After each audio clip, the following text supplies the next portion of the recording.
दो टॉपिक्स के अलावा एक है कार्डियोजेनिक शॉक जो हमने आज डिस्कस करना है, which is low cardiac output failure, और एक कार्डिक रिजर्व। उसके बाद हमने एक हमारा टॉपिक जो माइक्रो सर्कुलेशन में रह गया था, we will discuss it today along with this today's lecture. Now we have discussed the cardiac failure as a whole, compensated decompensated heart, वो भी हमने डिस्कस कर लिया। उसके अलावा unilateral heart failure left sided, ठीक है, उसके क्या आउटकम्स होते हैं, पल्मोनरी कंजेशन हो जाती है, pulmonary oedema and so on. Now today we are going to discuss cardiogenic shock, जो कि which is also called low output cardiac failure, या उसको हम सर्कुलेटरी शॉक सिंड्रोम भी कहते हैं, ठीक है। अब ये लो आउटपुट कार्डिक फेलियर होता है किस तरह, this is caused by इनएडिक्वेट cardiac pumping, और इसको हम कहते हैं कार्डिक शॉक।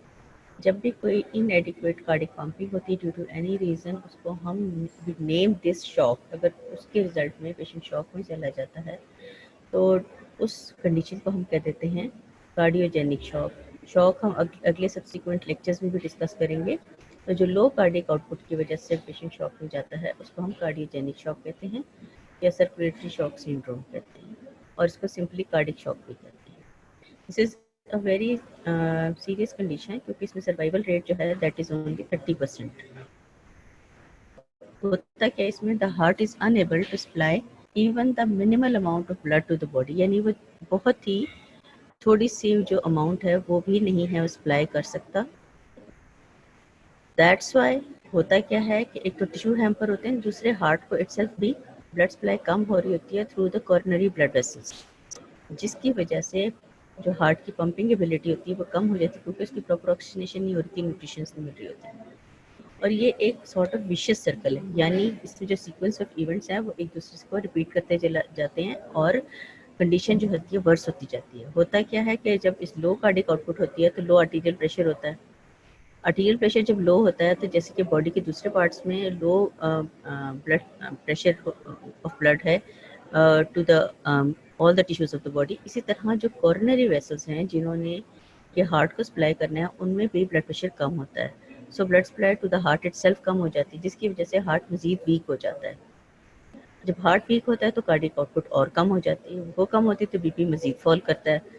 तो इस तरह ये कंडीशन जो है वो वर्स होती चली जाती है, रिपीटिंग द कि इनिशियल जो स्टिमुलस है जिसकी जो रीज़न है किसी भी डिटीरियोरेशन की, वो जिस आउटकम पे जाती है वो आउटकम फिर दोबारा से रिपीट होना शुरू हो जाता है, ठीक है। जैसे कि इसकी एग्जांपल है कि एमआई में होता क्या है, मायोकार्डियल इंफार्क्शन में, कि जो ब्लड प्रेशर है वो 80 मिलीमीटर ऑफ मर्क्यूरी से भी नीचे फॉल कर सकता है सिस्टोलिक। तो उसमें भी ये होता है कि चूँकि सिस्टोलिक कम हो जाता है तो कार्डिक आउटपुट कम हो जाती है, कार्डिक आउटपुट कम होती है, लो ब्लड प्रेशर होता है, low blood supply to the tissues होती है, low blood supply to the coronary vessels होती है, और या कॉर्नरी वेसल्स एमआई में तो ये रीज़न हो जाती है कि उसमें कॉर्नरी वेसल्स जो हैं या ब्लॉक होती हैं या डैमेज होती हैं, उसकी वजह से भी ब्लड को heart supply of the blood को कम हो जाती है। तो उसकी वजह से हार्ट जो है वो वीक होता जाता है और उसमें भी विशियस सर्कल चलता है myocardial infarction. This is the cardiac. अब ये है कि once it is this condition is reach तो हम उसको ट्रीट कैसे करते हैं। एक तो हम उसको मेडिसिन देते हैं, डिजिटैलिस करते हैं, जिनको हम कार्डिक टॉनिक्स भी कह देते हैं, और ये इसलिए होती है कि ये हार्ट को स्ट्रेंथन करती हैं, ठीक है। दूसरे हम इन्फ्यूजन दे सकते हैं ड्रिप्स की फॉर्म में, ड्रिप्स देते हैं हम, या तो हम इसको प्लाज्मा लगा देते हैं या हम इसको होल ब्लड लगाते हैं, ठीक। दूसरे हम मेडिसिन देते हैं जिससे कि ब्लड प्रेशर राइज कर जाए, जैसे बीटा ब्लॉकर्स दे दिए, और दूसरी मेडिसिन हैं वो आप सब्सिक्वेंटली अगले क्लासेस में पढ़ेंगे। अच्छा, अब अगर कॉर्नरी वेसल में कोई क्लॉट आ गया और फंस गया है जिसकी वजह से blood supply to the heart जो है वो कम हो रही है, तो उसमें हम ये करते हैं कि सर्जिकली या तो हम उसको क्लॉट को निकाल देते हैं वहाँ से, और वहाँ पर उस पोर्शन में एक ग्राफ्ट लगा देते हैं to bypass the blood to the coronary vessels, या कॉर्नरी आर्टरी में हम कैथेटर पास कर देते हैं, एक कैथेटर जिसके थ्रू हम बाहर से कोई मेडिसिन वगैरह दे सकते हैं, या हम उसको कोई प्लाज्मिनोजिन एक्टिवेटर, जैसे कि आपने ब्लड के चैप्टर्स में पढ़ा है कि प्लाज्मिनोजिन एक्टिवेटर क्या करते हैं, क्लॉट को डिसॉल्व करते हैं, स्ट्रेप्टोकाइनेज के अगर किसी स्ट्रेप्टोकोकस इन्फेक्शन की वजह से है तो स्ट्रेप्टोकाइनेज वगैरह है वो देते हैं और प्लाज्मिनोजेन एक्टिवेटर देते हैं ताकि वो क्लॉट जो है वो डिज़ोल्व हो जाए और blood flow in the coronary vessels जो है ना वो सही रहे, अगर ये रीज़न है तो ये सारे जो है इसका ट्रीटमेंट इफ़ेक्टिव होता है अगर ये within first hour of the shock दे दिया जाए, वरना कंडीशन जो है वो वर्स हो जाती है। So cardiogenic shock due to the cardiac pump and decrease cardiac pumping ability of the heart. Reasons क्या हो सकती हैं? कोई भी रीज़न जिससे कि कार्डिक पंपिंग एबिलिटी कम हो रही है उससे हो जाता है, ये विशियस सर्कल में चलता है। ब्लड प्रेशर, कार्डिक आउटपुट कम हुई, लो ब्लड प्रेशर हुआ, लो ब्लड प्रेशर से कॉर्नरी वेसल में कम गया, कॉर्नरी वेसल से हार्ट को कम सप्लाई, हार्ट से कम सप्लाई, मजीद कार्डिक आउटपुट कम and fall in the pressure. ठीक है, मायोकार्डियल इंफार्क्शन में होता है मोस्टली उसमें रीज़न ये होती है कि कॉर्नरी कोई एक कॉर्नरी आर्टरी जो है ना ब्लॉक हुई होती है, एक या एक से ज़्यादा, या उसमें कोई वैसे जो है ना क्लॉट आ जाता है उसमें, या डैमेज हो जाती है, या वैसे ओपन अप नहीं होती, तो उसकी वजह से ब्लड सप्लाई कम होती है। ठीक है, ट्रीटमेंट हम इसका डिजिटालिस से करते हैं, इसको हम प्योर होल ब्लड दे सकते हैं, प्लाज्मा दे सकते हैं, blood pressure raising drugs they देते हैं हम इनको। अगर क्लॉट तो या उसको सर्जिकली रिमूव कर देते हैं या कार्डियक कैथेटराइजेशन कर देते हैं, जी कैथेटर के थ्रू हम उसको स्ट्रेप्टोकाइनेज देते हैं जिससे, या हम प्लाज्मिनोजेन एक्टिवेटर दे देते हैं जिससे कि क्लॉट डिज़ोल्व हो जाए और कॉर्नरी वेसल्स जो हैं वो क्लियर हो जाए। फिर ये सारा ट्रीटमेंट इफेक्टिव तभी होता है अगर हम पहले फर्स्ट आवर में ही सारा ट्रीटमेंट देते हैं। अब एडीमा, नेक्स्ट हमारा मेन टॉपिक है एडीमा। एडीमा में क्या होता है कि increased fluid in the interstitial spaces within the between the cells जो है ना वो interstitial spaces में फ्लूइड का लेवल ज़्यादा हो जाए, उस कंडीशन को हम कहते हैं एडीमा। हार्ट फेलियर के बाद क्या होता है? यूजुअली देर इज या तो पल्मोनरी एडीमा होता है या पेरिफेरल एडीमा, यानी कि पूरी बॉडी में जो डिपेंडेंट पार्ट्स होते हैं वहाँ पर एडीमा हो जाता है, या within the lungs oedema हो जाता है, जैसे कि हमने पहले कार्डिक फेलियर में पढ़ा।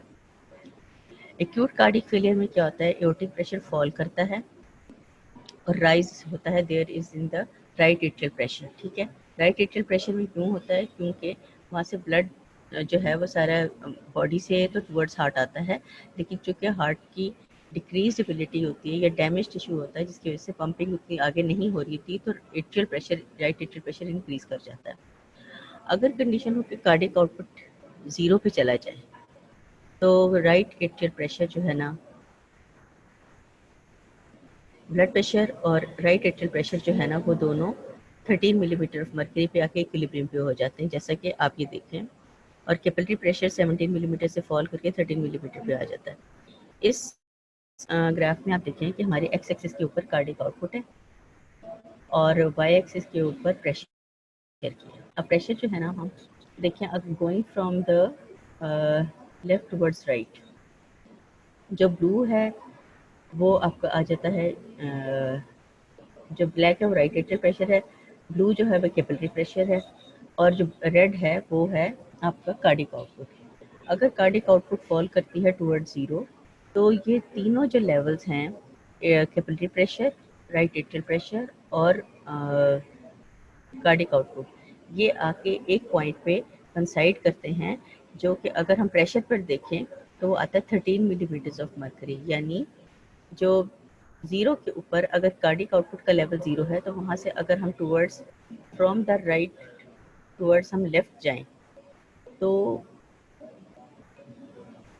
जो कैपिलरी प्रेशर है वो भी कम हो जाता है और जो राइट एट्रियल प्रेशर है वो भी कम हो जाता है। ठीक है, सो एक पॉइंट आ जाता है इक्विलिब्रियम का। इसके ऊपर होता यह है कि चूँकि कैपिलरी प्रेशर का नॉर्मल होता है 13 मिलीमीटर ऑफ मर्करी, लेकिन अगर कार्डिक आउटपुट 0 हो जाए तो राइट एट्रियल प्रेशर भी और कैपिलरी प्रेशर दोनों आ जाते हैं हमारे 13 मिलीमीटर ऑफ मर्करी पे।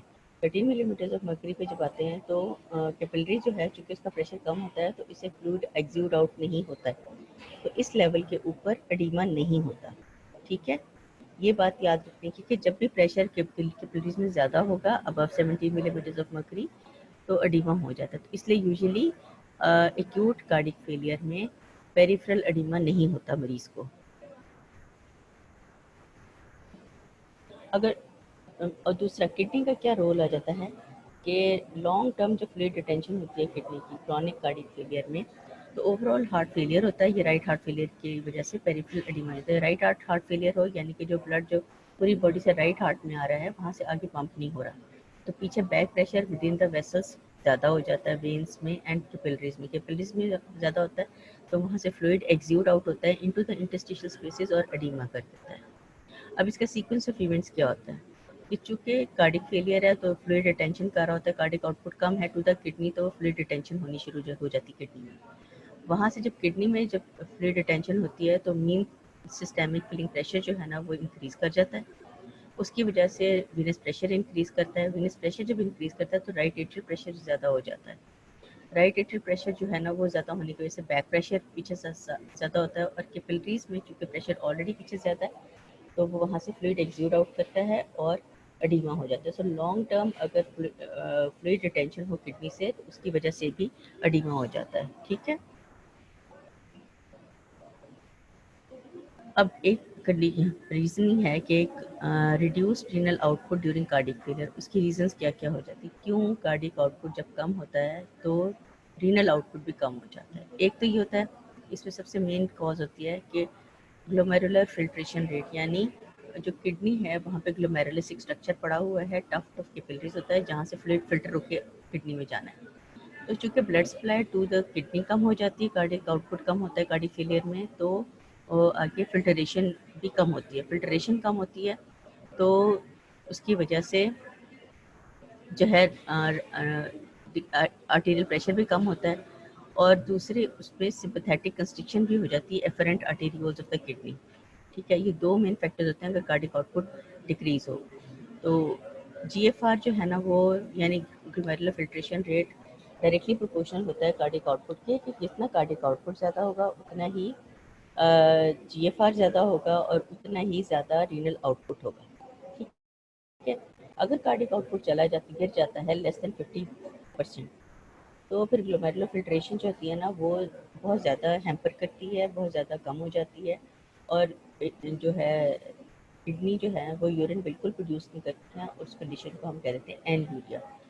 सो reduce renal output during any cardiac failure, सबसे पहली तो होती है कि ग्लोमेरुलर फिल्ट्रेशन रेट कम हो जाता है। दूसरी क्या रीज़न होती है कि चूँकि लो ब्लड प्रेशर होता है तो रेनिन जो है ना वो बनना शुरू हो जाता है किडनी में, जो कि एंजियोटेंसिन अल्टीमेटली जाके बनाता है। एंजियोटेंसिन जो है उसने आगे जाके करना है, डायरेक्टली अफेक्ट करता है किडनीज के ट्यूबुलर पे एपिथेलियल सेल्स पे, जो कि सॉल्ट एंड वाटर रिटेंशन कर देते हैं।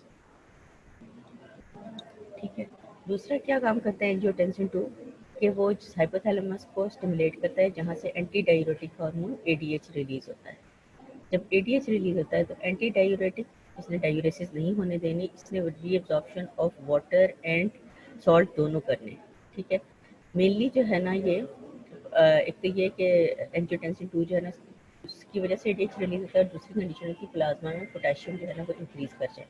इन दोनों रीजन से एडीएच एक्सक्रीशन ज़्यादा हो जाती है। इसमें सोडियम रीअब्जॉर्प्शन होती है, सोडियम रीअब्जॉर्प्शन होती है तो पैसिवली वाटर भी रीअब्जॉर्ब हो जाता है। ठीक है, तो डायूरेसिस नहीं होती due to increase sodium and chloride. अब सोडियम जब रीअब्जॉर्ब हो रहा था तो साथ ही साथ पैसिवली क्लोराइड भी रीअब्जॉर्ब हो रहा है और वाटर भी रीअब्जॉर्ब हो रहा होता है। तो सोडियम एंड क्लोराइड जो है ना वो जब ज़्यादा आ जाते हैं बैक इनटू द ब्लड, तो osmolality of the extra cellular fluid, यानी कि the solute content of the extra cellular fluid जो है ना वो इंक्रीज कर जाता है, जिससे कि हाइपोथैलेमस जो है ना वो स्टिमुलेट होता है और एडीएच रिलीज होना शुरू हो जाता है। ठीक है, ये भी विशेष सर्कल है कि ये एक दूसरे को कंप्लीमेंट करते हैं। चौथी रीज़न ये हो जाती है कि सिंपैथेटिक सिस्टम जो है ना वो भी स्टिमुलेट हो जाता है। वो स्टिमुलेट होकर क्या करता है कि एक तो रीनल जो एफरेंट आर्टेरियोल्स होती हैं जो कि ब्लड सप्लाई लेके जा रही हैं किडनीज को, वो कंस्ट्रिक्ट कर जाती हैं। उसकी कंस्ट्रिक्शन से रीनल ब्लड फ्लो जो है ना वो कम हो जाता है।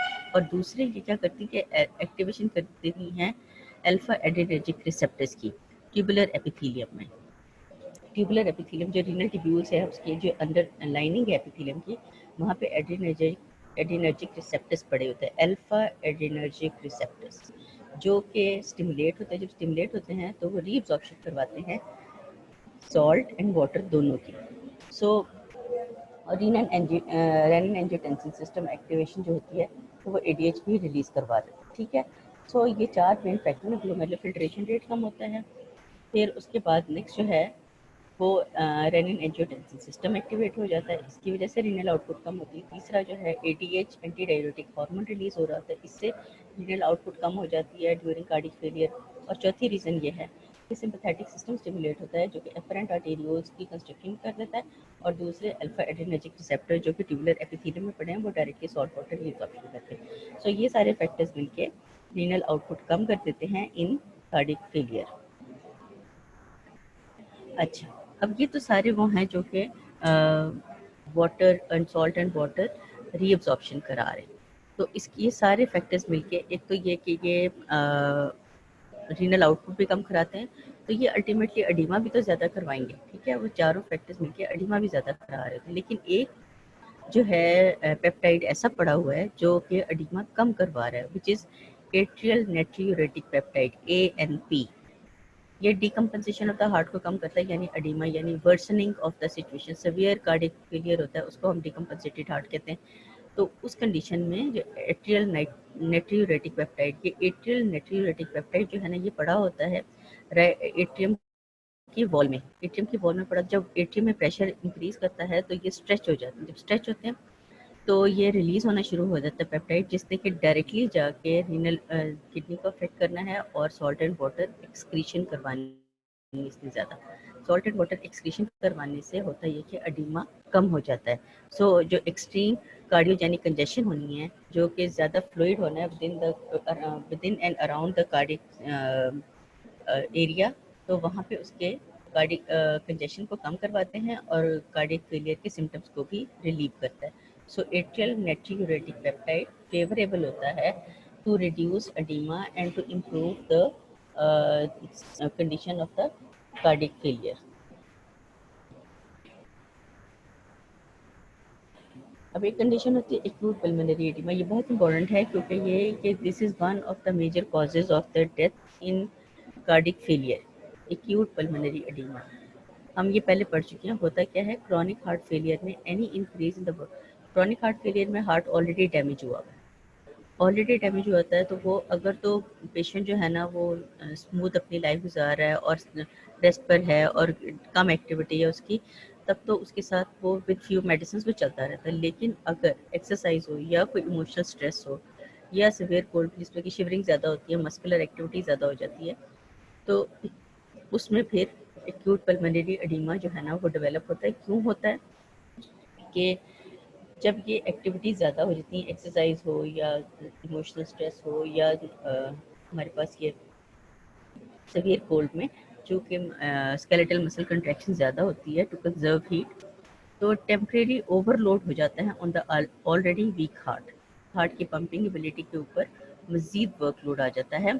और दूसरे जो हार्ट जो होते हैं, चूँकि आगे ब्लड नहीं जा रहा होता, तो ब्लड जो होता है ना that is dam up in the lungs, पीछे लंग्स में रुक जाता है क्योंकि आगे से हार्ट से नहीं जा रहा। तो पल्मोनरी कैपिलरी प्रेशर भी बढ़ जाता है और फ्लूइड जो है ना एग्ज्यूट आउट करना शुरू होता है, निकलना शुरू होता है कैपिलरीज में से इनटू द लंग टिश्यूज और एल्वेलाई में, जिसकी वजह से ऑक्सीजनेशन ऑफ द ब्लड वो हैम्पर होती है, वो कम हो जाती है, डिमिनिश हो जाती है। बिल्कुल ज़ाहिर है ब्लड इसलिए सर्कुलेट कर रहे हैं लंग्स में कि उसकी ऑक्सीजनेशन हो, लेकिन जब फ्लूइड कंटेंट वहाँ ज़्यादा हो जाता है तो ऑक्सीजनेशन प्रॉपर नहीं होती। ये डिक्रीज ऑक्सीजनेशन जो होती है, चूँकि कॉर्नरी ब्लड वेसल से हार्ट को ऑक्सीजन फिर नहीं मिल रही होती, तो उससे हार्ट की एक्टिविटी कम होती है। दूसरे आर्टेरियोल्स को जो है ना वो प्रॉपर ब्लड सप्लाई ऑक्सीजनेशन नहीं हो रही होती, तो वो भी उनकी जो कंस्ट्रिक्टिंग पावर होती है या मसल टोन जो होती है ना वो भी कम हो जाती है, जिसकी वजह से विजो डायलेशन हो जाती है इन द आर्टेरियोल्स। ठीक है, इन सारे रीजन से होता यह है कि वेनस रिटर्न इंक्रीज कर जाता है, जिसकी वजह से फिर मज़ीद डैमिंग ऑफ द ब्लड हो जाती है इन द लंग्स, क्योंकि आगे हार्ट में पंप नहीं हो रहा। ठीक, तो फिर more transudation of the fluid and more oxygen deterioration and so on. ठीक है, होता यह है कि ये सारे जो चीज़ें हैं ये विशेष सर्कल में चलती रहती हैं अनलेस ट्रीटेड। अगर इनको ट्रीट कर लिया जाए तो ये इम्प्रूव हो जाती है। ठीक है, if not treated this vicious circle can be lethal, ज़ाहिर फेटल हो जाता है, नुकसानदेह हो सकता है। अब ट्रीटमेंट क्या करते हैं कि एक्यूट कंडीशन होता है ये कि जब इसमें टूर्निकेट अप्लाई करते हैं। टूर्निकेट क्या होता है, आपने देखा होगा कि ब्लड प्रेशर जब हम रिकॉर्ड करते हैं तो या ब्लड सैंपल जब लेते हैं लैब्स वगैरह में, तो एक रबर की एक ट्यूब होती है जो कि बांध देते हैं हम आर्म्स पर, उसको कहते हैं हम टूर्निके। टूर्निके जो है इस केस में आर्म्स और लेग्स पे हम टाई कर देते हैं, जिसकी वजह से ब्लड फ्लो टुवर्ड्स हार्ट जो है ना वो उतनी ज़्यादा नहीं होती और हार्ट पे प्रेशर कम हो जाता है। दूसरे हम इसको डायूरेटिक्स देते हैं, यानी कि वो मेडिसिन जिनसे कि यूरिन ज़्यादा बने, इनको आम हालात में हम कह देते हैं पेशाब और गोलियाँ, वो फ्रुसामाइड होती है, ठीक है। दूसरे हम पेशेंट को चूँकि ऑक्सीजनेशन नहीं हो रही है उसकी, तो हम उसको प्योर ऑक्सीजन सप्लाई करते हैं और डिजिटैलिस देते हैं टू स्ट्रेंथन द हार्ट, ठीक है। पल्मोनरी एडिमा होता है, क्रॉनिक हार्ट फेलियर में होता है, उसमें बैक प्रेशर होता है इन द एट्रिया में प्रेशर होता है, तो उसकी वजह से पीछे लंग्स में प्रेशर होता है, लंग्स में प्रेशर ज़्यादा होता है, कैपिलरी में होता है, वहाँ से फ्लूइड एग्ज्यूट आउट होता रहता है, ठीक है। उसकी वजह से ऑक्सीजनेशन नहीं होती, जब डिक्रीज ऑक्सीजनेशन वाला ब्लड हार्ट पे जाता है तो हार्ट की पंपिंग एबिलिटी मजीद कम हो जाती है, आर्टेरियोल जो होते हैं ना वो डायलेट हो जाते हैं, तो ज़्यादा वेजो डायलेशन हो जाती है। वेजो डायलेशन चूँकि पीछे वेन्स में डैमिंग ऑफ द ब्लड हो रही होती है, तो उसकी वजह से एक तो वेनस रिटर्न इंक्रीज होना शुरू होता है, तो वेनस रिटर्न जब इंक्रीज करता है तो उसके बाद लंग्स में और पूरे जो वेनस एरिया है जिन्होंने ब्लड आना है टुवर्ड्स हार्ट, तो उनमें डैमिंग ऑफ द ब्लड मजीद इंक्रीज कर जाती है, ठीक है।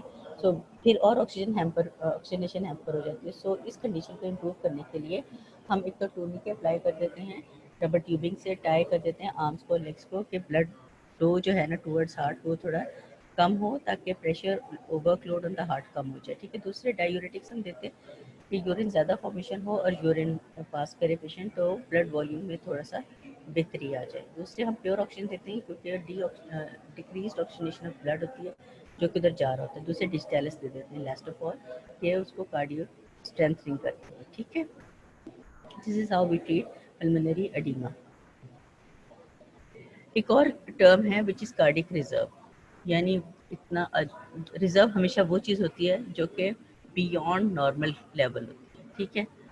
अब maximum percentage that the cardiac output can increase above normal is termed as cardiac reserve, यानी उतनी percentage of the cardiac output जितना कि नॉर्मल कार्डिक आउटपुट से जितना ज़्यादा ऊपर हार्ट जो है ना वो पंप कर सकता है, उसकी इतनी एबिलिटी है, उसको हम कार्डिक रिजर्व कहते हैं। Above the level of the cardiac output, जितना ब्लड एक हार्ट पंप कर सकता है, उस कंडीशन उस लेवल को हम और उतनी परसेंटेज को हम कह देते हैं this is cardiac reserve. Normally जो नॉर्मल वर्किंग हार्ट होता है उसमें 200 to 400% ज़्यादा का हार्ट जो है वो पंप कर सकता है, कार्डिक रिजर्व 200 to 400% होता है। एथलीट्स में चूँकि उनका स्ट्रॉन्गर हार्ट होता है, एक्सरसाइज करते हैं, मोर मस्कुलर हार्ट होता है, तो उनमें जो है ये कार्डिक रिजर्व 500 to 600% तक चला जाता है, ठीक है। अब कुछ कंडीशन ऐसी होती हैं जिनमें कि कार्डिक रिजर्व कम भी हो जाता है। वो कौन सी होती है कि अगर कोई इस्केमिक हार्ट डिजीज़ हो, कोई मायोकार्डियल इन्फेक्शन वगैरह, कोई भी इस्केमिक हार्ट डिजीज़ हो, vitamin deficiency, mainly vitamin B deficiency, फिर अगर कोई फिजियोलॉजिकली कोई डैमेज हो जाए मायोकार्डियम को, या कोई वेल्वुलर हार्ट डिजीज़ हो कि हार्ट वेल जो है प्रॉपर्ली फंक्शनिंग नहीं करे, तो उन कंडीशंस में जो कार्डिक रिजर्व है वो कम हो जाता है, यानी बियॉन्ड कार्डिक और नॉर्मल कार्डिक आउटपुट से अगर ज़्यादा उसको पंप करना पड़े तो वो जल्दी एग्जॉस्ट हो जाता है, ठीक है। अब उसके लिए हम एक्सरसाइज करके टेस्ट करके देखते हैं कि पेशेंट जो है ना जिनके लो कार्डिक रिजर्व होते हैं उसको कहते हैं कि आप एक्सरसाइज करें, ट्रेडमिल वगैरह पे करवाते हैं या ब्रिस्क वॉक करवाते हैं, तो इंक्रीज लोड जो होता है हार्ट पे वो कार्डिक रिजर्व फॉरन यूज़ कर लेता है। तो एक नॉर्मल हार्ट होगा वो ज़्यादा देर तक उसको फेस कर लेता है, लेकिन अगर ऑलरेडी डिजीज हार्ट हो या कार्डिक रिजर्व कम हो तो जल्दी ही पेशेंट को जो सिम्टम्स आना शुरू हो जाते हैं, कार्डिक आउटपुट फॉल्स करना शुरू हो जाती है और पेशेंट को डिस्निया हो जाता है, यानी डिफिकल्टी इन ब्रीदिंग हो जाती है, ज़ाहिर है ऑक्सीजनेशन नहीं हो रही, एक्सट्रीम मस्कुलर फटीग हो जाती, थक जाता है एकदम इंसान, जल्दी ज़्यादा देर वॉक नहीं कर सकता ट्रेडमिल पे और हार्ट रेट इंक्रीज कर जाता है। So cardiac reserve is very very important कि ये नॉर्मल जो है ये एक तो ये that amount that percentage of the cardiac output है which can be used beyond normal level when it is required, ठीक है। नॉर्मल में 200 to 400% तक हार्ट ज़्यादा पंप कर सकता है और एथलीट्स में 500 to 600 तक, ठीक है। कम किस में हो सकता है, इस्केमिक हार्ट डिजीज़ हो कोई, या फिजियोलॉजिकल डैमेज हो टू द मायोकार्डियम, या कोई विटामिन डेफिशिएंसी हो, या वेल्वुलर हार्ट डिजीज, ठीक है। एक्सरसाइज टेस्ट में हम उसको एक्सरसाइज करवा के देख लेते हैं, अगर तो नॉर्मल से कम पे वो जल्दी एग्जॉस्ट हो जाता है तो समझो उसका कार्डिक रिजर्व कम हो, ठीक है। अभी डिफरेंट कंडीशन है जिसमें आप देख सकते हैं कि कार्डिक रिजर्व किन किन कंडीशन में ज़्यादा है। पहला जो आपको लाइन नज़र आ रहा है वो है नॉर्मल का, ठीक है। और दूसरे जो है वो एथलीट। नॉर्मल में आप देखें 400 तक उसकी अबव कार्डिक आउटपुट रिजर्व जो है वो 400% तक है। एथलीट में नेक्स्ट जो है इसका कॉलम, उसमें एथलीट के 500 to 600% तक गया हुआ है। अब तीसरा है moderate cornea disease. Moderate cornea disease कितनी सवियर नहीं है कि बिल्कुल कंप्लीट ब्लॉकेज हो जाए, तो थोड़ी बहुत ब्लड सप्लाई जा रही है, तो उसमें कार्डिक रिजर्व कम हो जाता है, अप टू देख ले तकरीबन 200 से नीचे ही है, ठीक है। उससे अगला है सवियर कॉर्नरी थ्रोम्बोसिस, यानी कि कॉर्नरी वेसल्स ब्लॉक हो गई हैं थ्रोम्बस की वजह से, जो कि ये लेवल जो है कार्डिक रिजर्व का बिलो ज़ीरो आ गया, ठीक है। और डिप्थीरिया जो है उसमें भी इसका लेवल आप देखिए कि ये 200 तक है। माइल्ड वेलवुलर डिजीज़ अगर इतनी ज़्यादा नहीं है तो इसका लेवल 300% तक रहता है, और सवियर वेलवुलर डिजीज़ हो तो उसमें भी ज़ीरो से नीचे आ जाता है, ठीक है। सो दो कंडीशंस ऐसी हैं जिनमें कि कार्डिक रिजर्व ज़ीरो से नीचे आता है, that is the severe coronary thrombosis and severe valvular disease, ठीक। Now this was all about the cardiac failure, cardiogenic shock, edema and cardiac reserve. Now next we were left, जब हमने micro circulation discuss किया था doctor Haseeb ने, तो उसके साथ एक टॉपिक था लिम्फेटिक सिस्टम, वो we were left with that. Now lymphatic system जो है ना, this is another form of circulation, is very important for the body, क्योंकि इसके अपने बहुत इंपॉर्टेंट फंक्शंस हैं। होता क्या है, इट इज़ में फ्लो जो जैसे ब्लड सर्कुलेशन है, सर्कुलेटरी सिस्टम ऑफ ब्लड है, उसमें ब्लड सर्कुलेट कर रहा होता है, तो लिम्फेटिक सिस्टम है उसमें लिम्फ सर्कुलेट कर रहा होता है।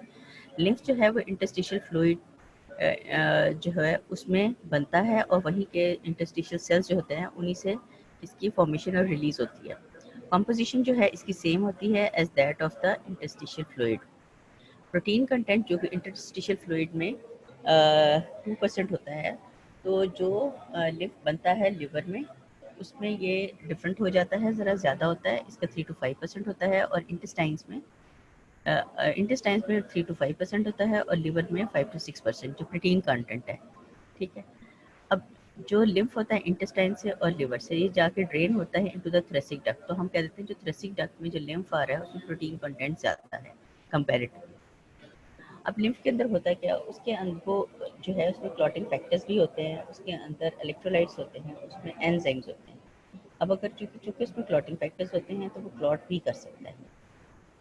लेक्टियल्स जो होती हैं, लेक्टियल्स नाम होते हैं, जैसे ब्लड की जो है वेसल्स होती हैं, तो जो इसके चैनल्स होते हैं लिम्फ के, जहाँ से लिम्फ में फ्लो करने हैं, उनको हम कह देते हैं लेक्टियल्स। ब्लड में जिन्हें कैपिलरीज कहते हैं, इन्हें हम लेक्टियल्स कहते हैं। Lacteals are the lymphatic capillaries in the intestinal villi. Mainly जो इंटेस्टाइनल विलाई के हैं उनको हम स्पेशली ये स्पेसिफिक नाम दे देते हैं लेक्टियल्स का। जो लिम्फेटिक कैपिलरीज होती हैं, ये लिम्फेटिक चैनल्स होते हैं, they are involved in absorption and transport of lipids in the intestine, ठीक है। ये इंटेस्टाइन के अंदर से जो एब्जॉर्प्शन करते हैं लिपिड्स को मेनली। जब भी कोई हम फैटी फूड लेते हैं या मिल्क वगैरह लेते हैं, तो जो लेक्टियल्स होते हैं within the intestinal villi, ये एक्टिवेट हो जाते हैं और ये एब्जॉर्ब कर लेते हैं जो भी लिपिड वगैरह आते हैं, ठीक है। कुछ बॉडी के टिश्यूज ऐसे भी हैं जहाँ पे लिम्फ सर्कुलेट नहीं करता है, वो हो जाती है ब्रेन होता है हमारा, हमारी स्पाइनल कॉर्ड होती है, बोन्स होती हैं, और superficial portion of the skin होता है, deeper portion of the peripheral nerves होती हैं, एंडोमाइसियम ऑफ द मसल होता है सर। सो ये वो जगह हैं जहाँ पे लिम्फ मौजूद नहीं होता, ठीक है, वहाँ पे लिम्फेटिक वेसल्स नहीं होती, इसलिए brain, spinal cord, bone, superficial portion of skin, deeper portion of peripheral nerves and endomysium of the muscles. Total lymph जो फ्लो करता है that is 120 millilitre per hour. इसमें से 100 millilitre per our circulate duct में, और 20 millilitre per our जो है ना वो राइट लिम्फेटिक डक्ट्स में ये सर्कुलेट करता है, ठीक है। सो लिम्फेटिक सिस्टम में जो फ्लूइड फ्लो करता है, it contains the vessels, the substance जो है ना जो फ्लो करता है उसको हम कहते हैं लिम्फ। लिम्फ जो है वो इंटरस्टिशियल फ्लूइड में बनता है with the interstitial sales.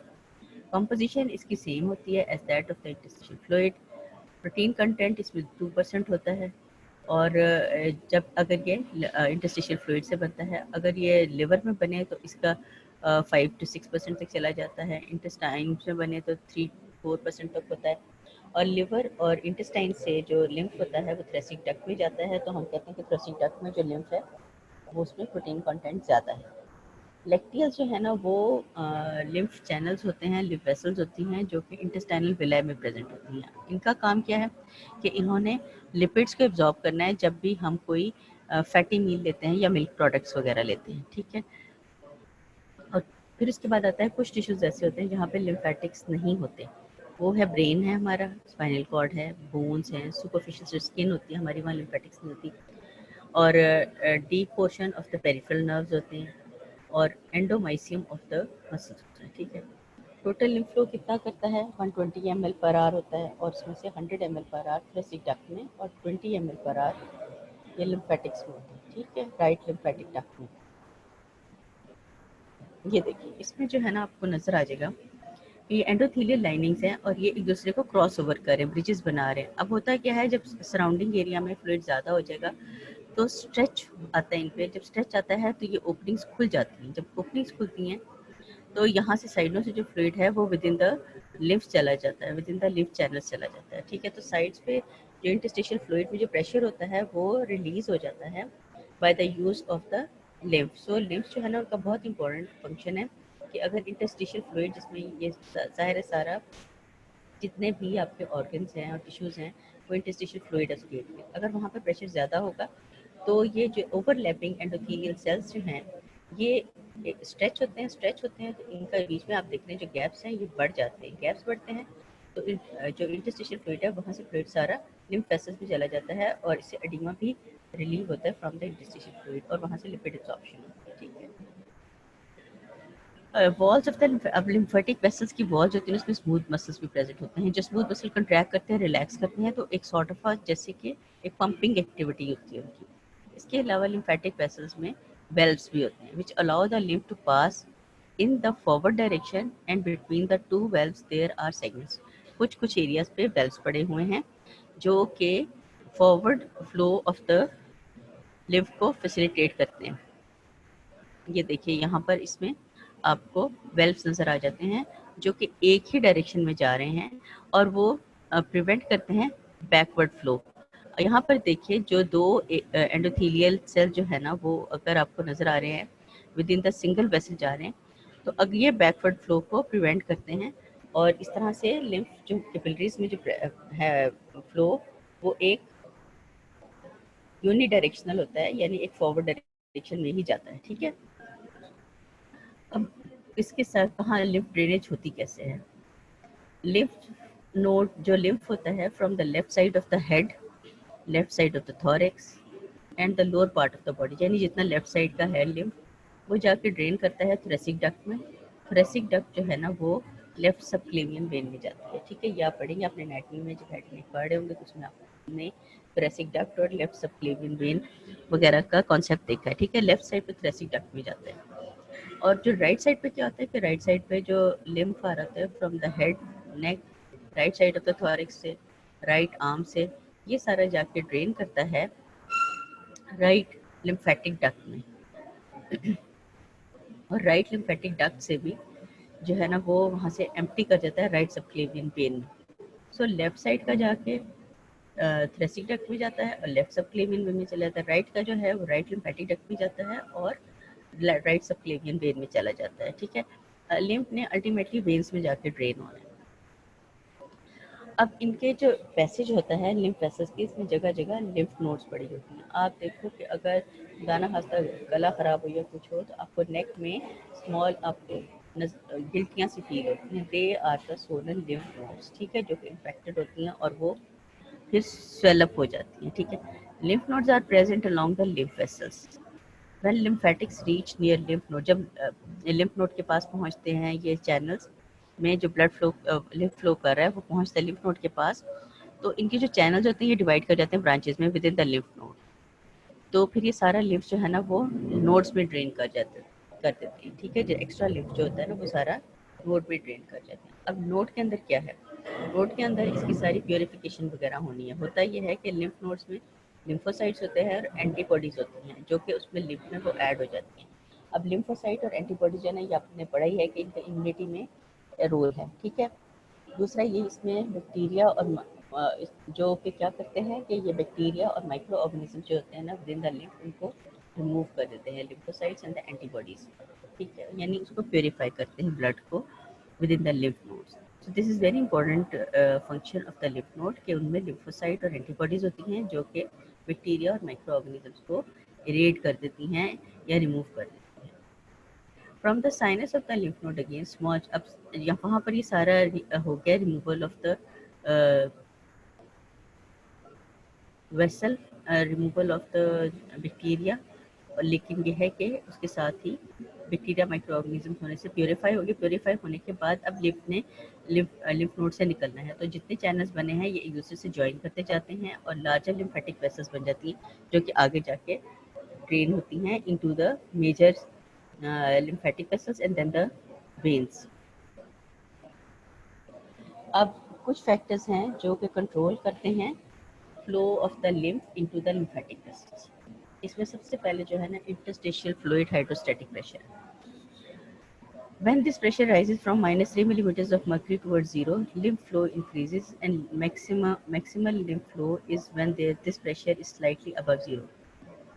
Interstitial fluid hydrostatic pressure क्या होता है कि जो फ्लूइड का प्रेशर होता है इंटरस्टिशियल फ्लूइड में, उसको हम इंटरस्टिशियल हाइड्रोस्टैटिक प्रेशर कहते हैं. जब भी इंटरस्टिशियल फ्लूइड हाइड्रोस्टैटिक प्रेशर में प्रेशर इंक्रीज कर जाता है, उसका नॉर्मल प्रेशर लेवल होता है -3 मिलीमीटर्स ऑफ मर्करी. जब वो 0 तक पहुंचता है तो इसका मतलब प्रेशर बढ़ गया. प्रेशर बढ़ गया है तो वहाँ से जो कि इंटरस्टिशियल फ्लूइड से ही लिम्फ में आना है, तो वहीं पे लिम्फ बनता है और वो लिम्फ वेसल्स में ज़्यादा लिम्फ बनती है, लिम्फ वेसल्स में फ्लो ज़्यादा हो जाता है, ठीक है. और 0 से हो जाए तो बहुत ज़्यादा हो जाता है. अब हाइड्रोस्टैटिक प्रेशर बढ़ने की रीजंस क्या होती है कि इन कैपिलरी प्रेशर इंक्रीज कर जाए तो भी hydrostatic pressure of the interstitial fluid increase कर जाता है. प्लाज्मा कोलाइड ऑस्मोटिक प्रेशर, जो कि प्लाज्मा में अगर प्रोटीन्स कम हो जाएं तो ultimately capillary hydrostatic pressure increase कर जाता है. Increase interstitial fluid colloid osmotic pressure, कि अगर इंटरस्टिशियल कोलाइड्स जो है ना वो उनका ऑस्मोटिक प्रेशर ज़्यादा हो जाए तो इंटरस्टिशियल हाइड्रोस्टैटिक प्रेशर जो है ना वो इंक्रीज कर जाता है. और कैपिलरी परमेबिलिटी जब ज़्यादा हो, यानी कैपिलरी से ज़्यादा फ्लूइड एक्सुड आउट हो रहा है इनटू द इंटरस्टिशियल स्पेसेस, तो भी इंटरस्टिशियल हाइड्रोस्टैटिक प्रेशर जो है ना वो इंक्रीज कर देता है. यानी फर्स्ट फैक्टर जो कि लिम्फ फ्लो को कंट्रोल कर रहा है that is the interstitial hydrostatic pressure, ठीक है. अब ये जो है इसके जितना ज़्यादा इंटरस्टिशियल हाइड्रोस्टैटिक प्रेशर इंक्रीज करेगा उतना ही लिम्फ फ्लो जो होगा वो इंक्रीज कर जाएगा. दूसरी क्या चीज़ है, एक लिम्फेटिक कैपिलरी पंप होता है.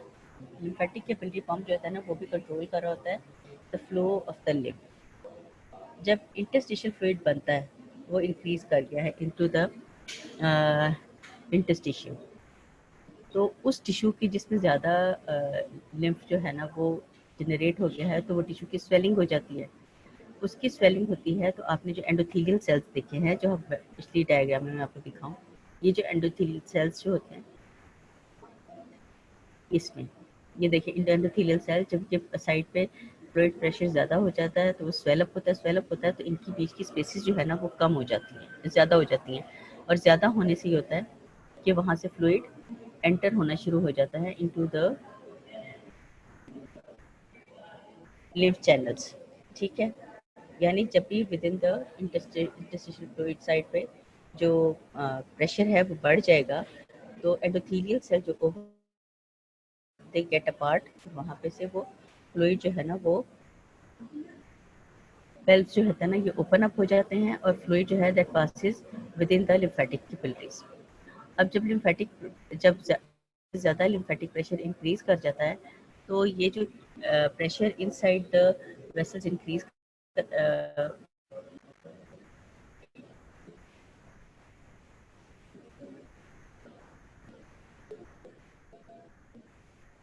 तो जब भी लिम्फेटिक जब कैपिलरीज से प्रेशर या इंटरस्टिशियल फ्लूइड से pressure within the lymphatic से लेता है, लिम्फेटिक्स के अंदर प्रेशर ज़्यादा हो जाता है और कैपिलरीज के बाहर जो है ना प्रेशर कम हो जाता है. जब प्रेशर बाहर कम होता है तो वेल्व जो होते हैं ना वो बंद हो जाते हैं. वेल्व में तो फर्दर अंदर जो फ्लूइड है वो फ्रॉम द कैपिलरीज या इंटरस्टिशियल स्पेसेस लिम्फ वेसल्स में नहीं जाता.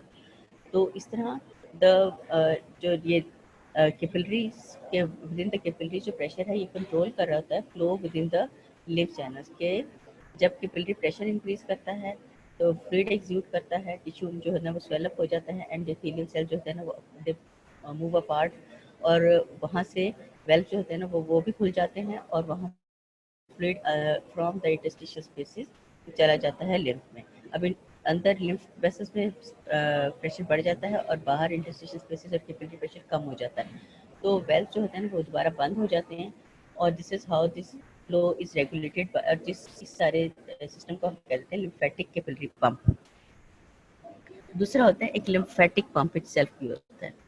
There are valves in the lymphatics, वो हमने we have already discussed, which are the internal folds of the endothelial line। जो endothelial lining होती है वो अंदर fold हो जाती हैं जो कि एक valve का काम करती हैं। Between the two valves, जहाँ पे दो valves के दरमियान में जो area होता है that is a segment, उसको हम कह देते हैं segments। Whenever lymph accumulates in the segments of the lymphatics, there is stretching of the smooth muscle in the wall which leads to the contraction and cause the lymph to pump the lymph node। The दो valves है, suppose एक आगे और एक पीछे, उनके दरमियान में जो एरिया है दैट इज सेगमेंट। जब लिम्फ फ्लो करके एक सेगमेंट में ज़्यादा हो जाता है, आगे से वेल्व बंद है, तो होता ये है कि वो उसकी smooth muscle of this segment, उसकी बॉल की जो सेगमेंट की बॉल के जो स्मूथ मसल्स होते हैं वो स्ट्रेच कर जाते हैं। जब स्ट्रेच करते हैं तो the more the force of stretching the more will be the contraction, तो उसकी ज़्यादा फिर वो फोर्सफुली कंट्रैक्ट करते हैं जिससे कि आगे वेल्व खुल जाता है और ये फ्लूइड जो है ना मूव कर जाता है इनटू द नेक्स्ट सेगमेंट। इसको हम कह देते हैं लिम्फेटिक पंप, जो कि लिम्फेटिक वेल्व्स की वजह से होता है। ठीक है, सो ये एक और फैक्टर है जो कि रेगुलेट करता है फ्लो ऑफ द लिम्फ को।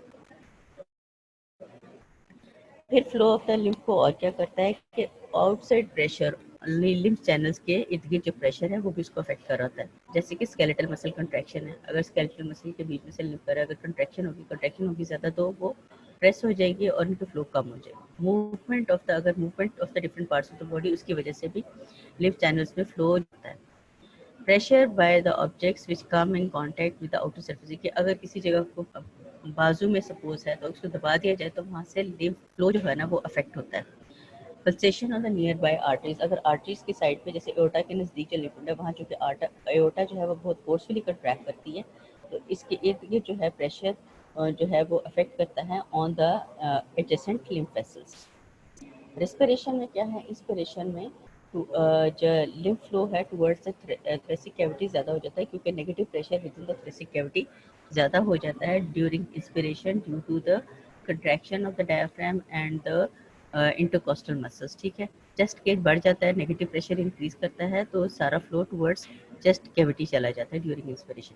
एक्सरसाइज में लिम्फ फ्लो इंक्रीज कर जाता है तो उसकी वजह से भी एक सक्शन इफेक्ट, जो कि एक्सरसाइज में वेलोसिटी ऑफ द ब्लड जो है ना वो बढ़ जाती है, तो सबक्लेवियन वेन में तो वो जो मेजर लिम्फेटिक्स सबक्लेवियन वेन की जो lymph flow towards subclavian vein जो है वो बढ़ जाता है ड्यूरिंग एक्सरसाइज, जहाँ पर मेनली जाके सारी लिम्फेटिक्स में ड्रेन होना होता है। ठीक है, so these are the some of the factors जो कि हमारा लिम्फ चैनल्स को फ्लो ऑफ द लिम्फ को कंट्रोल करते हैं, यानी इंटरस्टिशियल फ्लूइड हाइड्रोस्टैटिक प्रेशर। जब हाइड्रोस्टैटिक प्रेशर बढ़ता है इंटरस्टिशियम में तो लिम्फ फ्लो भी इंक्रीज कर जाता है। ठीक है, उसके बाद आता है नेक्स्ट के लिम्फेटिक कैपिलरी पंप। ये कैपिलरी पंप में जब कैपिलरीज में वेसल्स जो वो ब्लड फ्लो जो है ना वो ज़्यादा होता है तो फ्लूइड ज़्यादा एग्जीक्यूट आउट होता है और टिश्यू स्वेलअप हो जाता है, जो एंडोथेलियल सेल जो है जो वेल्व जो है ना वो उनके खुल जाते हैं और लिम्फ जो है ना वो फ्लो कर जाता है from the interstitium into the lymphatic. तो बाहर उसका प्रेशर कम होता है कैपिलरीज में, तो जिसकी वजह से वेल्व दोबारा बंद हो जाती है। सो कैपिलरीज में प्रेशर जो है ना वो इसको कंट्रोल कर रहा होता है। दूसरे लिम्फेटिक पंप इटसेल्फ है जहाँ पे लिम्फ नोड जो है ना वो कर रही होती हैं जो लिम्फ वेल्व जो पड़े हुए हैं वो उसको कंट्रोल कर रहे हैं दो लिम्फ वेसल्स की, और ये लिम्फ वेसल्स बनते हैं by the infolding of the endothelial linings of the lymphatic channels. ठीक, तो दो सेगमेंट्स दो लिम्फ वेल्व्स के दरमियान में जो पोर्शन था उसको हम सेगमेंट कह देते हैं। अब जब भी lymph with in this segment increase कर जाता है तो जो स्मूथ मसल्स हैं of the segment with in the wall of the segment वो इंक्रीज कर जाते हैं, स्ट्रेच कर जाते हैं, और स्ट्रेच करने से उनकी फोर्स ऑफ कंट्रैक्शन ज़्यादा होती है। जब स्ट्रेच होते हैं तो उतनी फोर्सफुली कंट्रैक्ट करते हैं और अगला जो वेल्व जो बंद है वो खुल जाता है और लिम्फ मूव कर जाता है टू द नेक्स्ट सेगमेंट। इसके अलावा outside pressure within the lymphatic channel जो है ना, outside pressure skeletal muscle contraction की वजह से, आर्टेरियल कंस्ट्रक्शन की वजह से, किसी ट्यूमर की वजह से, या वैसे फिजिकल प्रेशर की वजह से भी वो अफेक्ट होता है। रेस्पिरेशन पे, इंस्पिरेशन पे within the thorax lymph flow increase करता है। एक्सरसाइज में क्योंकि सारी ही flow towards the subclavian vein increase करता है, तो लिम्फ की फ्लो टुवर्ड्स जो है ना विद इन द वेसल को इंक्रीज कर जाता है। ठीक है। Now what are the functions of the lymphatic system? अब lymphatic system कर क्या रहे हैं? They carry the excess of the interstitial fluid from the interstitium into the blood, and the uh, lymph flow is more than 3 liters per day. ठीक है। Interstitium में जो extra fluid होता है उसको वो लेके लिम्फ चैनल्स के थ्रू वो सबक्लेवियन वेन में यानी ब्लड वेसल्स में लेके चले जाते हैं। ठीक है। दूसरा, प्रोटीन और इलेक्ट्रोलाइट्स इंटरस्टिशियल स्पेसिस में अगर चला जाए तो वो लिम्फेटिक सिस्टम में जाता है और drains 195 gram of blood proteins from interstitium back into the blood. ठीक है। यानी जो एक्स्ट्रा चीज़ें हैं within the interstitial spaces उसको क्लियर आउट करने के लिए मेनली काम होता है लिम्फेटिक सिस्टम का। इसमें लिम्फोसाइट और एंटीबॉडीज भी होती है सर्कुलेशन में, जो कि बैक्टीरिया और माइक्रो ऑर्गेनिजम्स को वहाँ से क्लियर करती हैं। उनको they kill them and they clear them the bacteria and the microorganism. और इसमें होता ये है कि यहाँ पे लार्ज एंजाइम्स भी प्रोड्यूस होते हैं, वो वहाँ उस लिम्फ के ज़रिए वो सर्कुलेशन में चले जाते हैं, जैसे कि हिस्टामिनेसिस और लाइपेसिस, वो भी सर्कुलेशन में चले जाते हैं। They maintains the negative interstitial fluid hydrostatic pressure. ये ज़ाहिर है वो एक इनका नेगेटिव इंटरस्टिशियल हाइड्रोस्टैटिक प्रेशर होता है, इसीलिए फ्रॉम द जब भी कैपिलरी हाइड्रोस्टैटिक प्रेशर बढ़ता है तो वो फ्लूइड चला जाता है towards the lymphs. So lymphatic system is very important.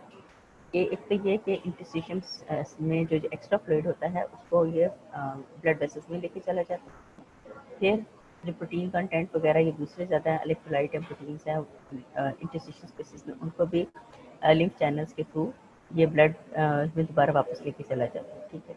दूसरे इसमें लिम्फोसाइट्स और एंटीबॉडीज होती हैं जो कि प्रोटीन्स को बैक्टीरिया और माइक्रोऑर्गेनिज्म को क्लियर करती है फ्रॉम द ब्लड और lymph.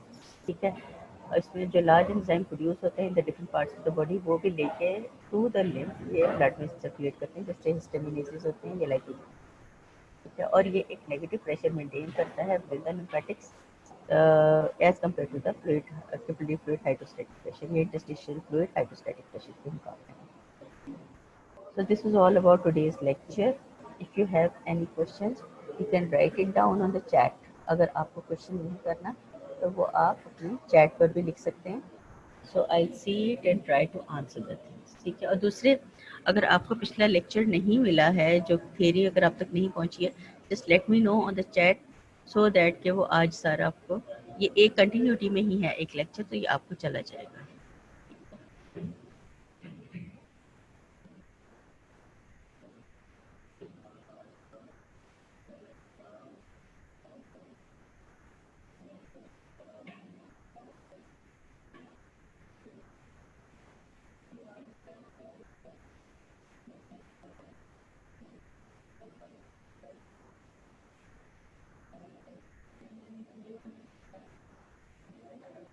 Ji, I can repeat it for you.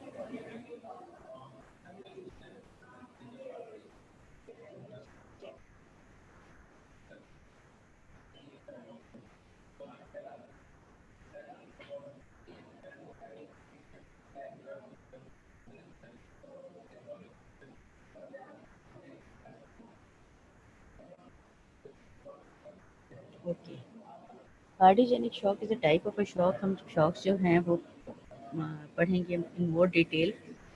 तो cardiogenic shock is a type of a shock जिसमें which is due to the low cardiac output any reason during the cardiac failure. ठीक है। अब इसको हम circulatory shock syndrome भी कहते हैं, कार्डियोजेनिक शॉक भी कहते हैं, कार्डिक शॉक भी कहते हैं। This is due to the low cardiac output in cardiac failure.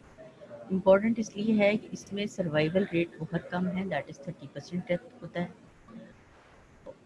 Pathophysiology क्या है कि heart is unable to supply even the minimal amount of blood to the body, यानी कि हार्ट जो है वो प्रॉपर ब्लड सप्लाई नहीं दे सकता है to the parts of the body and to the heart itself through the coronary vessel. Coronary vessels ने हार्ट को सप्लाई करना, उनमें भी ब्लड सप्लाई कम हो जाती है, जिसकी वजह से pumping ability of the heart कम हो जाती है। ठीक है, अब ये सारा एक विशेष सर्कल चलता है एक फॉर्म में कि वो एक सारी चीज़ें उसको रिपीट करती जाती हैं, कंडीशन वर्स होती जाती है अगर उसको ट्रीट ना किया जाए, इसलिए ये इसको ट्रीट करना बहुत ज़रूरी है विद इन फर्स्ट आवर। होता क्या है, इसमें कार्डिक आउटपुट कम होता है तो आर्टियल प्रेशर कम हो जाता है। उसके अलावा लो कॉर्नरी ब्लड फ्लो हो जाता है, जैसे हर आर्टियल प्रेशर कम होगा, दूसरे को कम ब्लड सप्लाई जा रही है तो कॉर्नरी ब्लड वेसल्स में भी कम हो रहा है, उससे हार्ट जो है ना उसके ऊपर उसको प्रॉपर न्यूट्रिशन एंड ऑक्सीजन नहीं मिल रही है, जिसकी वजह से हार्ट मजीद वीक होता है। हार्ट वीक होगा, कार्डिक आउटपुट मजीद कम होगी तो फिर ब्लड प्रेशर मजीद फॉल करेगा, मजीद कॉर्नरी आर्टरी में कम जाएगा। सो ये एक विशेष सर्कल चलता जाता है। मायोकार्डियल इंफार्क्शन के केस में ये होता है कि उसमें कॉर्नरी वेसल में कोई या तो वैसे वो कंस्ट्रिक्शन आ जाती है या डैमेज हो जाती है या उसमें कोई क्लॉट वगैरह आ जाता है, उसकी वजह से कॉर्नरी वेसल से blood supply to the heart नहीं होती है, उसकी वजह से pumping ability of the heart कम हो जाती है। अब उसको हमने ट्रीट कैसे करना होता है, एक तो हम सबसे पहले पेशेंट को डिजिटैलिस देते हैं जो कि कार्डिक टॉनिक होती है टू स्ट्रेंथन द हार्ट। फिर हम उसको इन्फ्यूजन दे देते हैं या हम होल ब्लड देते हैं या प्लाज्मा देते हैं। ठीक, दूसरा होता है फिर ये इसको हम ब्लड प्रेशर रेजिंग मेडिसिन देते हैं जिसमें कि बीटा ब्लॉकर्स वगैरह आ जाते हैं। अगर किसी क्लॉट कॉर्नरी वेसल में क्लॉट वगैरह है तो या तो हम उसको सर्जिकली रिमूव कर देते हैं या फिर हम जो है उसमें एक कैथेटर पास कर देते हैं within the coronary vessel. उस कैथेटर के थ्रू जो है हम उसको मेडिसिन देते हैं, या तो स्ट्रेप्टोकाइनेजेस वगैरह देते हैं या प्लाज्मिनोजेन एक्टिवेटर्स देते हैं, जो कि वो क्लॉट जो अंदर फंसा हुआ है उसके कॉर्नरी वेसल्स में उसको डिसॉल्व करता है और वेसल्स को क्लियर करता है। ठीक है, ये सारा ट्रीटमेंट बेनिफिशियल होता है अगर हम पहले with in first hour of the shock हम कर लें। दूसरा आपने कहा है कि एडीमा, एडीमा कोई भी ऐसी कंडीशन जिसमें कि इंटरस्टिशियल स्पेसेस में फ्लूइड लेवल जो है वो ज़्यादा हो जाए ड्यू टू एनी रीज़न, उसको हम कह देते हैं एडीमा। कार्डिक फेलियर के केस में दो किस्म का एडीमा होता है, एक तो पेरिफेरल एडीमा हो सकता है और एक पल्मोनरी एडीमा हो सकता है। पल्मोनरी एडीमा मोस्टली जो है ना वो जब लेफ़्ट हार्ट फेलियर होता है तो उसमें उस पल्मोनरी एडीमा ज़्यादा होती है, क्योंकि लेफ़्ट हार्ट आगे पंप नहीं कर रहा होता और पीछे लंग्स में जो है वो फ्लूइड ब्लड का कंजेशन हो जाती है और वो कैपिलरीज में प्रेशर ज़्यादा होता है और कैपिलरीज से लंग्स या इंटरस्टिशियल स्पेसेस में फ्लूइड चला जाता है। ठीक है, एक्यूट कार्डिक फेलियर में क्या होता है, एओर्टिक प्रेशर फॉल करता है और राइज हो जाता है इन द राइट एट्रियल प्रेशर। कैसे कि एट्रियल प्रेशर जो फॉल करता है, एओर्टिक प्रेशर फॉल करता है तो जो ब्लड रिटर्न हो रहा है to the right side and the left side, right side पे जो ब्लड आ रहा है वो वहाँ से आगे राइट साइड से आगे पंप नहीं हो रहा है। जब राइट साइड से पंप नहीं हो रहा है तो राइट एट्रियम में प्रेशर इंक्रीज कर जाता है। अब आगे ये है, वैसे ये एक है कि अगर इसमें आप देखिए कि तीन मेन चीज़ें हैं, एक तो मीन एओर्टिक प्रेशर है, कैपिलरी प्रेशर है और राइट एट्रियल प्रेशर है। अगर एओर्टिक प्रेशर जो है ना फॉल करता है फ्रॉम 100 टू 13 आ जाए तो कैपिलरी प्रेशर जो है वो 17 से चला जाता है 0 पे 13 पे, और जो राइट एट्रियल प्रेशर है वो 0 पर आ जाता है। ठीक है, सो जब भी राइट एट्रियल प्रेशर 0 पर आता है तो एओर्टिक प्रेशर, और जब एओर्टिक प्रेशर जो है ना वो 0 की तरफ जाता है तो राइट एट्रियल प्रेशर और capillary pressure 13 millimetre of mercury पे आ जाता है।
तो ये उसका होता है।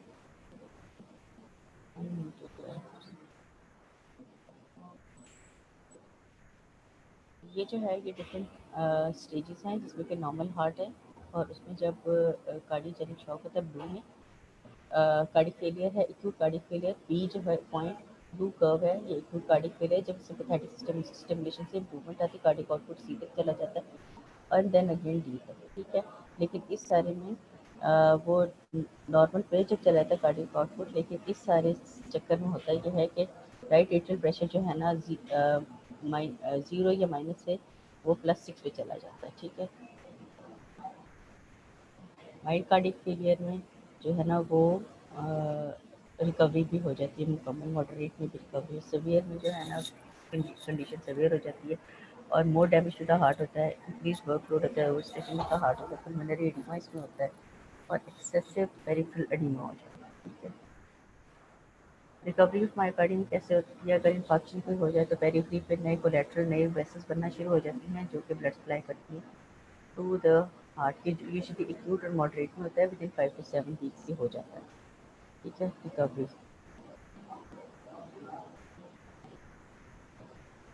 कंपनसेट हो जाता है heart after acute and moderate sympathetic से और थोड़ी फ्लूइड रिटेंशन से, ठीक है। और सीवियर कार्डिक फेलियर में होता ये है कि चूँकि वो पहले इम्प्रूव करता है लेकिन एक स्टेज आती है कि वो कार्डिक आउटपुट जो है ना वो नॉर्मल तक नहीं जाता, फर्दर फ्लूइड रिटेंशन ज़्यादा होती जाती है, हार्ट के ऊपर लोड बढ़ता चला जाता है, तो अल्टीमेटली वो फेलियर में चला जाता है, ठीक है। पॉइंट डी तक ये इम्प्रूव करता है, उसके बाद डिटेरियोरेट करना शुरू हो जाता है, ठीक है। क्लिनिकल फीचर जो हैं प्रोग्रेसिव एडिमा होता है, बबलिंग रेल्स होती हैं, जिसको क्रैकलिंग साउंड होती है लंग्स में फ्लूइड की वजह से, एडिमा की वजह से, और एयर हंगर होती है जिसमें होता है। ट्रीटमेंट इसमें हम वही डिजिटालिस देते हैं और डायूरेटिक्स देते हैं ताकि फ्लूइड जो है ना फ्लूइड रिटेंशन बहुत ज़्यादा ना हो, हार्ट के ऊपर लोड ना पड़े। यूनिलैटरल हार्ट फेलियर में पल्मोनरी एडिमा होता है जो कि लिखते हैं। तो ये आज का है लेक्चर आपका। Any questions? If you have, you can write it down in chat.